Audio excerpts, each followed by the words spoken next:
প্রিয় দর্শক, ভাইয়ের পড়াশোনা, বোনের বিয়ে, বাবা মায়ের চিকিৎসা, সংসারের এক বিশাল বোঝা মাথায় নিয়ে বিয়ের কথা ভাববার সময় কই। এরই মাঝে মাথার চুলে পাক ধরেছে, বয়স 40 ছুঁই ছুঁই। দর্শক, বলছিলাম একজন প্রবাসীর কথা। জীবনের সোনালী সময় থেকে গোধূলি পর্যন্ত যার প্রবাস নামক কারাগারে কাটে। নিজের পরিবার, স্ত্রী, সন্তানের পাশাপাশি এই রাষ্ট্র যার রক্ত আর ঘামের ওপর দাঁড়িয়ে আছে।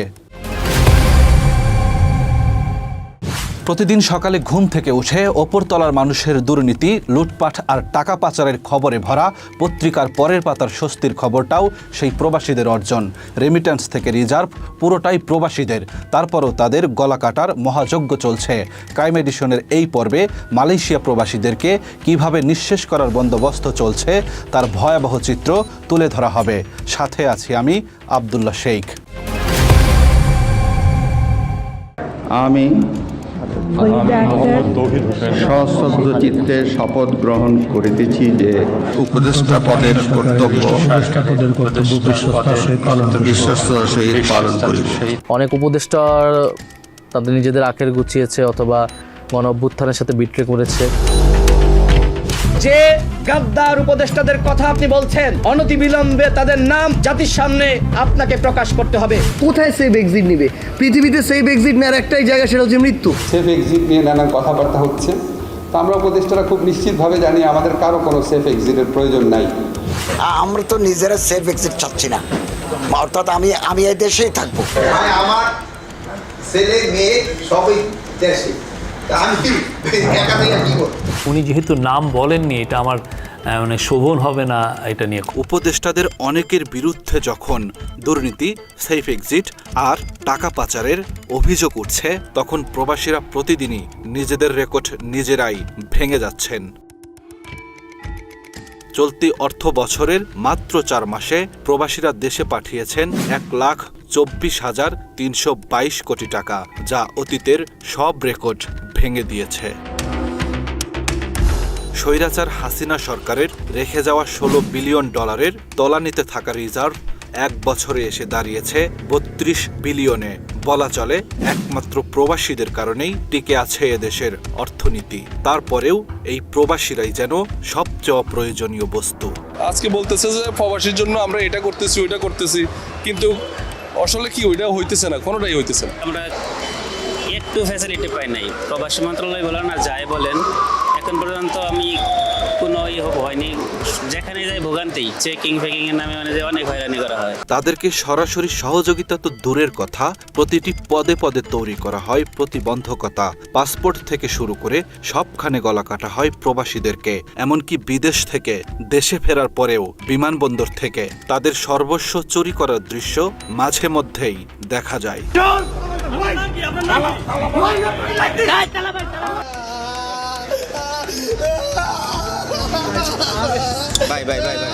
প্রায় মানুষে আপনার বিটপিস পাইতেছে না, কাইটা ফেলাইছে, আপনার কেউ স্বর্ণ লয়ে গেছে, কাইটা অনেক কিছু লয়ে গেছে।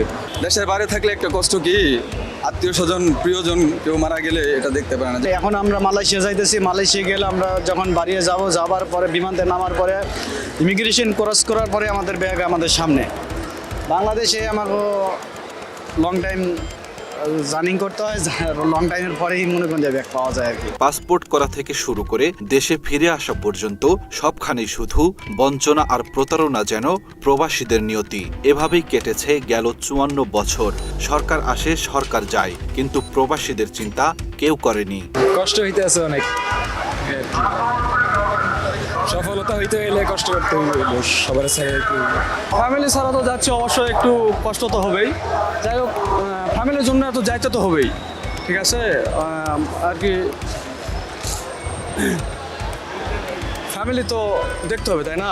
5 আগস্ট স্বৈরাচারের পতনের পর প্রবাসীরা স্বপ্ন দেখেছিল ভাগ্য বদলের। কারণ প্রবাসীদের মন্ত্রণালয়টি এমন একজনকে দেয়া হয়েছিল যিনি আল্লাহর কাছে জীবনে একটিবার সুযোগ চেয়েছিলেন মানুষের জন্য কিছু করবার। হায় আল্লাহ, আমার খালি মনে হয় আমি যদি কোনোদিন কোনো মন্ত্রণালয় বা কোনো দেশ পরিচালনার দায়িত্ব পেতাম, আমি জীবন দিয়ে কাজ করতাম খালি মানুষের হৃদয় জয় করার জন্য। মানুষের হৃদয় জয় করা মানে আল্লাহর হৃদয় জয় করা।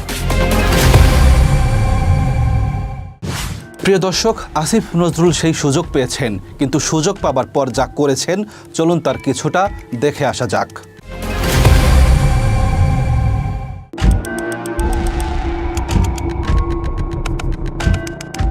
আসিফ নজরুল প্রবাসী কল্যাণ মন্ত্রণালয়ের দায়িত্ব নেওয়ার পর ঢাকা থেকে মধ্যপ্রাচ্যের প্রতিটি দেশের ফ্লাইটের ভাড়া অতীতের যে কোনো সময়ের চেয়ে দ্বিগুণ বেড়েছে।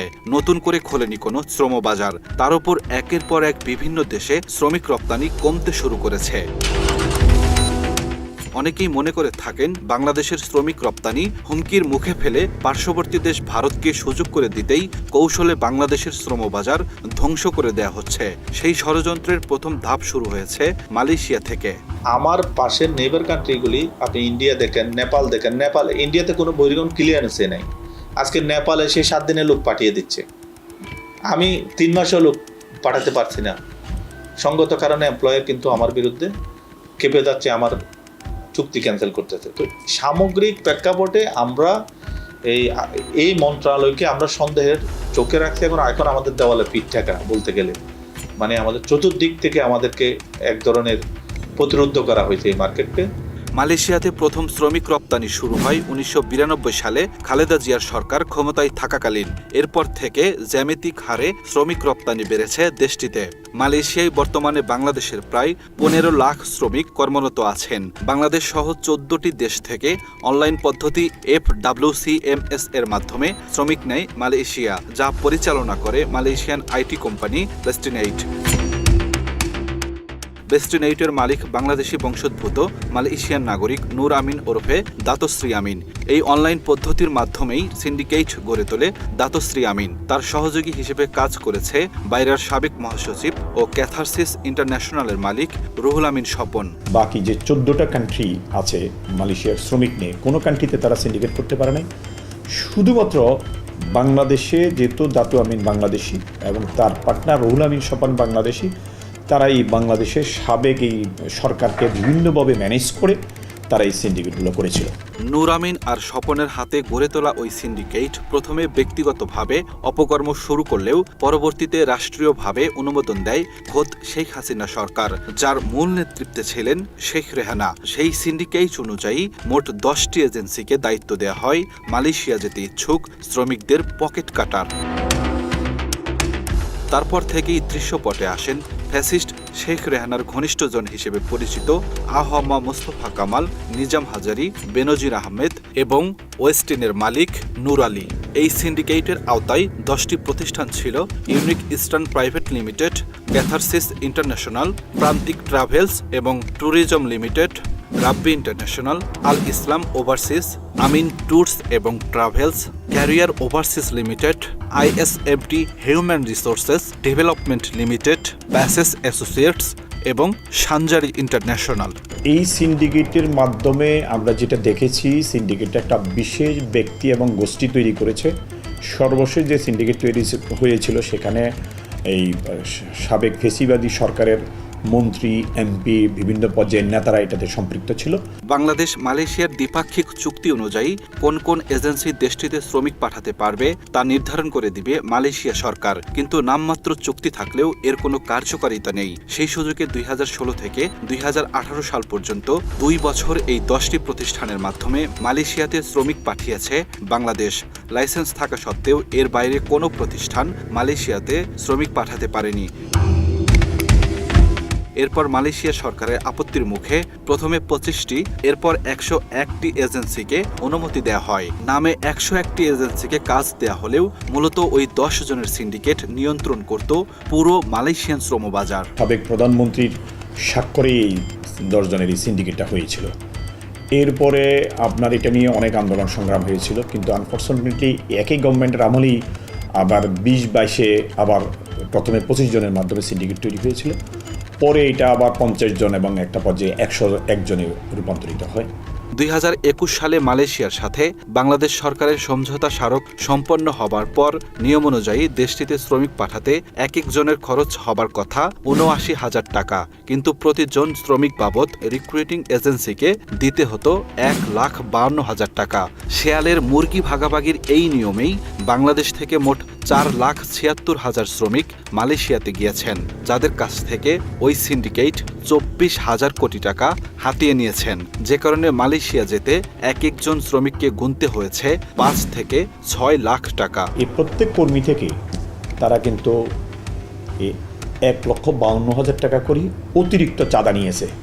মানে সকল খরচ বাদ দিয়ে, ভিসা খরচ, টিকিট খরচ, আদার সকল খরচ বাদ দিয়ে তারা এটা এক ধরনের বাধ্যতামূলকভাবে একটা চাঁদা তাদেরকে দিয়ে যেতে হয়েছে। ব্যবসায়ীদের স্বার্থ রক্ষার্থে রিক্রুটিং এজেন্সি নিয়ে গঠিত হয় বাইরা সংগঠন, অথচ এই বাইরা থেকেই ওই সময়ে জন্ম নিয়েছে মানব পাচারকারী সিন্ডিকেট। মালয়েশিয়ায় শ্রমিক নিয়োগ সিন্ডিকেটের অন্যতম মূল হোতা রুহুল আমিন স্বপন বাইরার মহাসচিব থাকাকালীন এই সিন্ডিকেট তৈরি করেন তিনি। বাইরার সর্বশেষ সভাপতি মোহাম্মদ আবুল বাশার এই সিন্ডিকেটের অন্যতম সদস্য।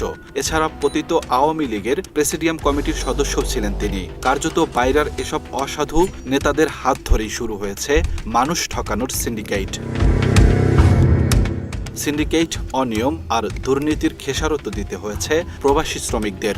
অর্থ খরচ করে বিদেশে যাওয়ার বিনিময়ে ভোগ করেছে জেল, পাননি উপযুক্ত কাজের সুযোগ। এখানে আসার পরে ওরা আমাদের সাথে কথা ছিল যে সুপার মার্কেটে কাজ দিবে, পরে আসার পরে দেখি যে এখানে ওই কোম্পানি কোনো কিছুই নাই। পর কিছু 4 মাস 3 মাস অনেকে পয়সা টাকার পরে একটা কোম্পানিতে কাজ দিছে। দেওয়ার পরে এই দেশের পুলিশ কোম্পানিতে গিয়ে আমাদের ধরে নিয়ে আসে আমাদের 17 মাস একটা ক্যাম্পে আটকায় রাখে। গোলাম মোল্লা কোনো কিছু ব্যবস্থা আমার করে নাই, তবে আমি গোলাম মোল্লারে 4.5 লাখ টাকা দিছি। এই ঋণ গোলাম মনে করেন পাহাড় সমান হয়েছে, এখন মনে করেন এটা বিচার চাই। ঢাকা গোলাম মোল্লা জিএমজি অফিস থেকে আসার পরে আমি 4 মাস বসে আছিলাম। গোলাম মোল্লা আমাকে কোম্পানির কথা বলে পাঠাইছে, কিন্তু এই জায়গায় আমরা কোনো কোম্পানি পাইনি। জিএমজি অফিস নামে এক কোম্পানি আমাদের পাঠাইছে। আমাদের আসলে বিষয় হলো ক্লিনার ভিসা। তো ক্লিনার ভিসা আমরা আসার পরে 4 মাস বসাছিলাম। বসা থাকার পর আমাদের কিন্তু এই 4 মাসের কিন্তু বেতন দেয় নাই। মালয়েশিয়া আসছি আমি, প্রফেকশন একটা কোম্পানির নামে আমাকে এখানে পাঠানো হয়েছে। আমাদেরকে যে বিষয়ে আনছে সেই বিষয়ে কাজ দিতে পারে নাই ক্লিনারের। আমার ইমিগ্রেশন ধরে আমার বন্দি করলো এক জেলখানায়, আমরা 38টা লোক। টোটালি ওরা আমাদের সাথে প্রতারণা করছে। এই দেশে কাছে যে পাঠাইছে এর নাম হচ্ছে প্রফেকশনটা, এটা কোম্পানি খুব খারাপ। মালয়েশিয়াতে আমরা অনেক কষ্ট করছি। এর আগে 2018 সালে দুর্নীতি আর অনিয়মের অভিযোগ তুলে বাংলাদেশি শ্রমিক নেয়া বন্ধ রাখে মালয়েশিয়া। মাঝে সেই নিষেধাজ্ঞা তুলে নিলেও নানা অনিয়মের কারণে 2024 সালের জুন থেকে আবারও বাংলাদেশের শ্রমিক নেয়া বন্ধ রেখেছে মালয়েশিয়া। আপনি আমাকে মালয়েশিয়ায় কাজ করতে দিচ্ছেন না, আপনি আমাকে ইরাকে কাজ করতে দিচ্ছেন না, আপনি আমাকে লিবিয়া, সিঙ্গাপুর কোনো দেশে আমি কাজ করতে পারতেছি না। সৌদি আরব আমার এজেন্সি কাজ করতে পারতেছে না। নির্দিষ্ট এজেন্সি সৌদি আরবের তালিকাভুক্ত, তারাই কাজ করতে পারে। তাহলে বাকিরা কাজ করতে পারে। চতুর্দিক থেকে বাজারটাকে মানে রুদ্ধ করা হয়েছে। প্রিয় দর্শক, এতক্ষণ যা দেখলেন তার সবই স্বৈরাচারী সরকারের আমলের আমলনামা। এবার চলুন বর্তমান সরকারের প্রবাসী কল্যাণ মন্ত্রী আসিফ নজরুলের আমলনামা দেখা যাক।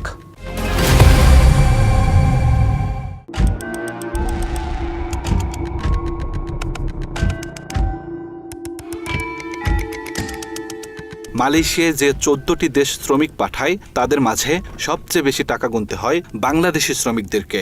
পার্শ্ববর্তী দেশ ভারত থেকে মালয়েশিয়া যেতে খরচ হয় 55 থেকে 70 হাজার টাকা, পাকিস্তান 60 থেকে 80, এমনকি শ্রীলঙ্কা থেকেও 70 থেকে 90 হাজার টাকায় শ্রমিকরা মালয়েশিয়া যাচ্ছে। 5 আগস্ট স্বৈরাচারের পতনের পর বাংলাদেশি শ্রমিক এবং সাধারণ রিক্রুটিং এজেন্সিগুলো স্বপ্ন দেখেছিল সিন্ডিকেট মুক্ত ব্যবস্থার, কিন্তু হয়েছে তার উল্টোটা। আমরা আশা করেছিলাম এই বর্তমান সরকার সমাজে বৈষম্য সৃষ্টি হওয়ার পরে এই বৈষম্য দূর করার জন্য এই সরকার আমাদের সকলের আন্দোলনের ফলে বাংলাদেশের সকল মানুষের আন্দোলনের পক্ষে সরকার আসে। এই সরকারের কাছে আমাদের অনেক আশা ছিল। এই সরকারের মাননীয় উপদেষ্টা এখন পর্যন্ত এই সিন্ডিকেটের সদস্যদের বিরুদ্ধে কোনো প্রকার আইনি পদক্ষেপ তো নেয়ই নাই, বরঞ্চ এই আসামিদের কারাগারের সাথে বসে সে মিটিং করে। এই এত বড় মাফিয়া চক্রের আসামিদের সাথে বসে যখন উপদেষ্টা মিটিং করে, তখন আমরা বাংলাদেশের মানুষ খুবই ব্যথিত হই।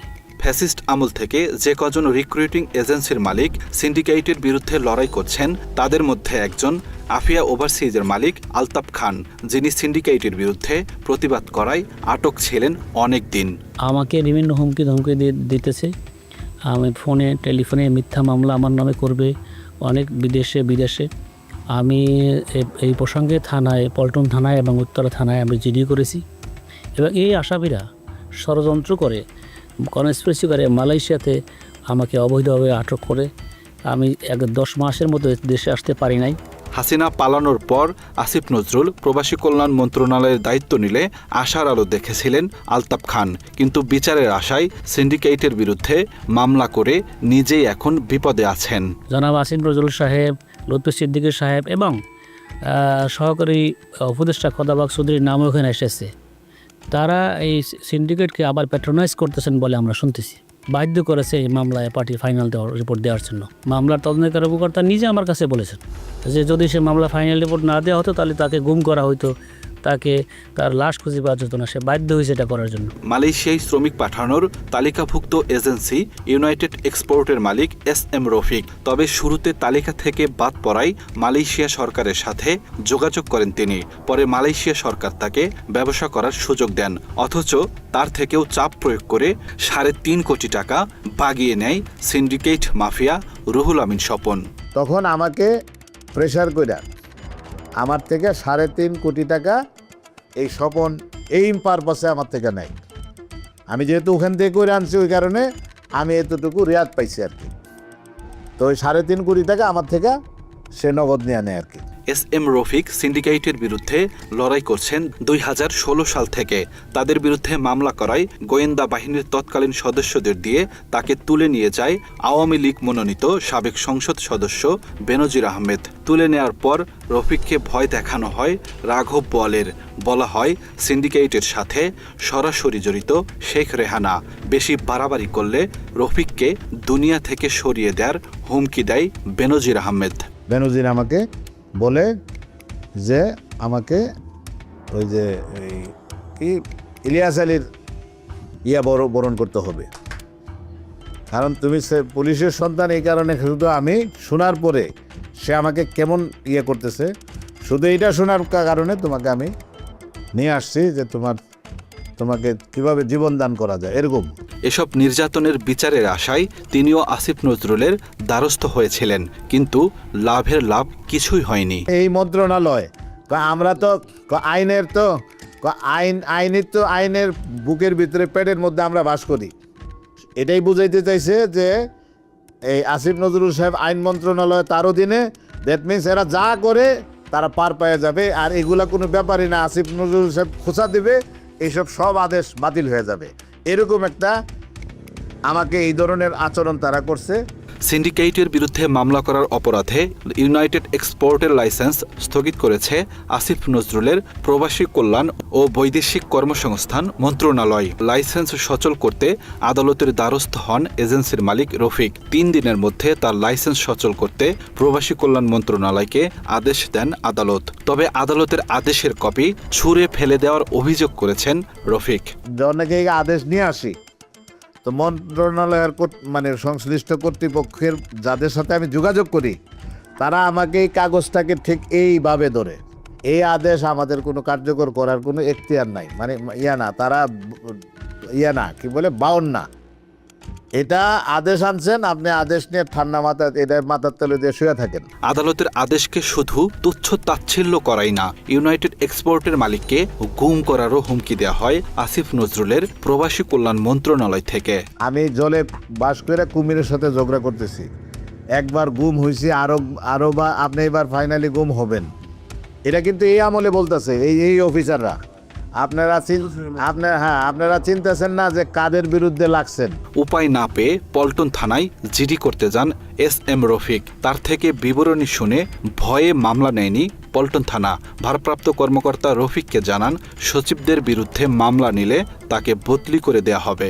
জিডি করলে অফিসার আমার থেকে জিডি গ্রহণ করে রোজার মাস যে ইফতার করে আসেন, আমি ইফতার করে আসলে তখন অফিসার আমাকে বলে যে আমরা এই জিডিটা নিতে পারবো না, কারণ সচিবের নাম দেখা যায়। যদি আমরা এই জিডিটা নেই তো এই সচিব স্বরাষ্ট্র সচিবরে বলবে, স্বরাষ্ট্র সচিব যখন আমাকে বলবে, আমাকে টেকনাফ পাঠাবে। থানায় জিডি না নেয়ায় আদালতে যান SM রফিক। এ সময় প্রবাসী কল্যাণ ও বৈদেশিক কর্মসংস্থান মন্ত্রণালয়ের একাধিক কর্মকর্তার বিরুদ্ধে আদালত অবমাননার মামলা করেন তিনি। আদালত অবমাননা করায় মন্ত্রণালয়কে কারণ দর্শানোর নোটিশ দেওয়া হয়। রফিক ক্রাইম এডিশনকে বলেন, অধ্যত্বপূর্ণভাবে আদালতের কারণ দর্শানোর নোটিশকে টিস্যু পেপারের সাথে তুলনা করে প্রবাসী কল্যাণ মন্ত্রণালয়। এটা সর্বোচ্চ অ্যাপিলেট ডিভিশনের সিদ্ধান্ত আছে, এটাকে আদালতের রায় হিসাবে বা হুবহু রায় হিসাবে তাদের এটা গণ্য করতে হবে। তো সেটাও তারা বলে যে এটা টিস্যু পেপার। প্রিয় দর্শক, একদিকে হাসিনার আমলে গঠন করা সিন্ডিকেটের বিরুদ্ধে যেই বিচার চাইতে গিয়েছে তাকেই শায়েস্তা করা হয়েছে, অন্যদিকে হাসিনার সিন্ডিকেট সদস্যদেরকে বাঁচানোর সব ব্যবস্থা করেছে বর্তমান সরকার।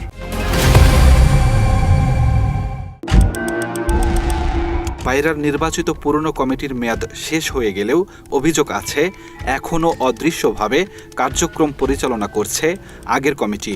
আর এই কার্যক্রমের অন্যতম হোতা আওয়ামী লীগের জনশক্তি বিষয়ক বিশেষজ্ঞ ও পায়রার সাবেক মহাসচিব আলী হায়দার চৌধুরী। আগের বিভিন্ন বিষয়ে প্রধান উপদেষ্টা বরাবর আবেদন করলেও সিন্ডিকেটের বিরুদ্ধে কোনো পদক্ষেপ নেননি তিনি। এই মার্কেটের উপরে এখন এত ওভারলোড হয়ে গেছে, মার্কেট এখন স্যাচুরেটেড হয়ে গেছে। আমরা সরকারের কাছে অনুরোধ জানিয়েছি যে মালয়েশিয়া মার্কেট আছে, ইউএই মার্কেট আছে, যেসব বাজারগুলো সংকুচিত হয়ে আছে সেসব বাজারগুলো যাতে আরও একটু ওয়াইড স্কেলে এটাকে সম্প্রসারণ করার জন্য সরকার যাতে পদক্ষেপ নেয়। রাজধানীর পল্টন থানায় দায়ের করা একটি মামলায় অর্থ ও মানব পাচারের জন্য অভিযুক্ত করা হয় দাতশ্রী আমিন ও রুহুল আমিনকে। তবে ওই মামলায় সিআইডি রহস্যজনকভাবে অভিযুক্তদের পক্ষে চূড়ান্ত প্রতিবেদন জমা দিয়েছে। যদিও বাদীপক্ষ আদালতে নারাজি দেওয়ার পর মামলাটি পুনরায় অধিক তদন্তের নির্দেশ দেওয়া হয়েছে ডিবিকে। মামলাটা যখন এফআইআর হয়েছিল তদন্তের পথে তারা এটা ফাইনাল রিপোর্ট করছে। পরবর্তী যেটা আমরা নারাজি দিয়েছি, নারাজি অ্যাকসেপ্ট হয়েছে। আবার নতুন করে চার্জশিট দেওয়ার জন্য তদন্ত সাপেক্ষে প্রতিবেদনটা আর্কিটের জন্য দিয়েছে। সকল প্রমাণ থাকার পরেও সরকারের প্রভাবশালী উপদেষ্টার চাপে মামলাটি ধামাচাপার পায়তারা হয়েছে বলে অভিযোগ উঠেছে। অজ্ঞাত কারণে এই কাগজপত্রগুলো মালয়েশিয়াতে পাঠানো হয় নাই এবং মামলাটি সিআইডিতে স্থানান্তর করে একরকম বলতে গেলে ডিপ ফ্রিজে রাখা হয়। তাহলে দেখেন এখন আবার এই আসামিরা আবার এই সিন্ডিকেট করার চেষ্টা করতেছে। এজেন্সি মালিকদের দাবি, পুরাতন সিন্ডিকেট সদস্যদের নিয়ে নতুন বোতলে পুরাতন মদ বিক্রির পায়তারা করছে মন্ত্রণালয়। আগের সিন্ডিকেট সদস্যদের আড়ালে রেখে আবারও সিন্ডিকেটের মাধ্যমে মালয়েশিয়ায় শ্রমিক পাঠানোর ষড়যন্ত্র চলছে।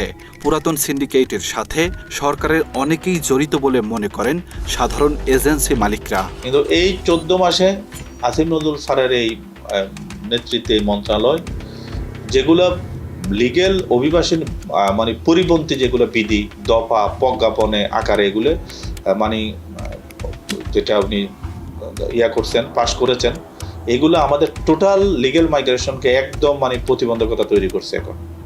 এবং আমরা ইতিমধ্যে লক্ষ্য করছি যেটাকে আনএথিক্যাল ইলিগেল মাইগ্রেশনটাকে এখানে উৎসাহিত করা হচ্ছে।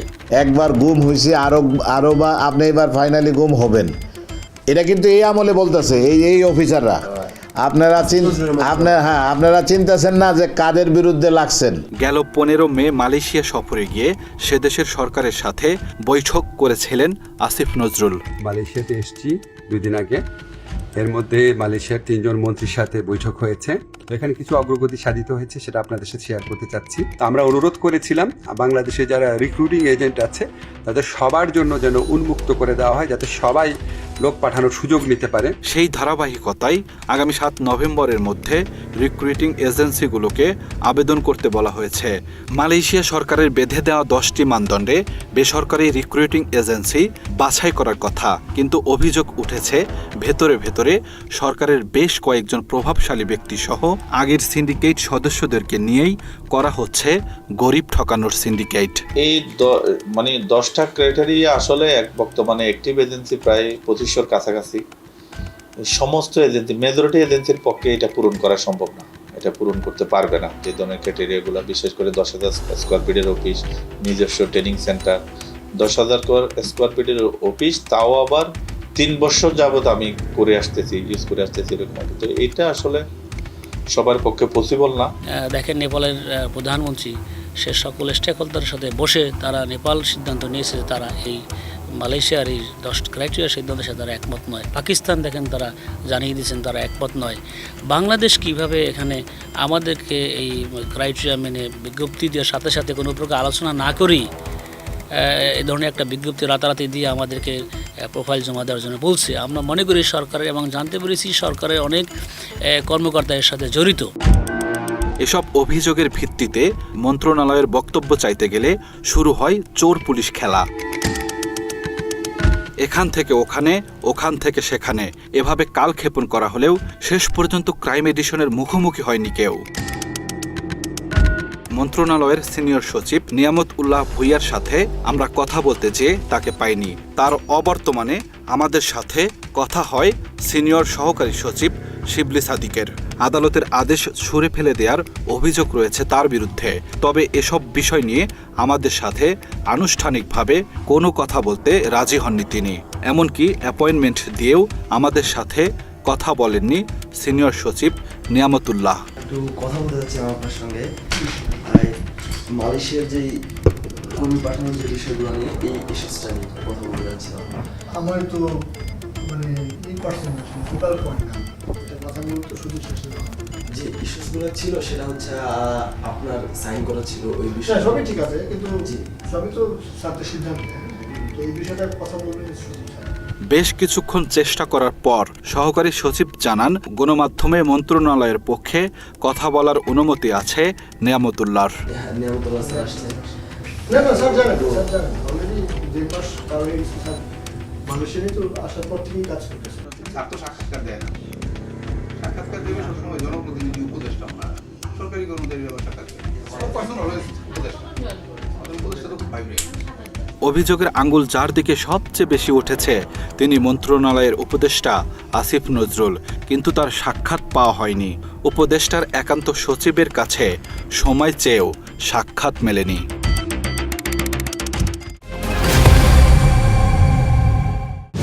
প্রিয় দর্শক, অনেক স্বপ্ন নিয়ে এদেশের মানুষ ক্ষমতায় বসিয়েছিল আসিফ নজরুলদেরকে, কিন্তু বিচারের ভার যাদের কাঁধে তুলে দেওয়া হয়েছিল তারাই আজ আসামির কাঠগড়ায়। আসিফ নজরুলের বিরুদ্ধে ওঠা এসব অভিযোগ সত্যি হলে এদেশের মানুষ তার দৃষ্টান্তমূলক শাস্তি চায়।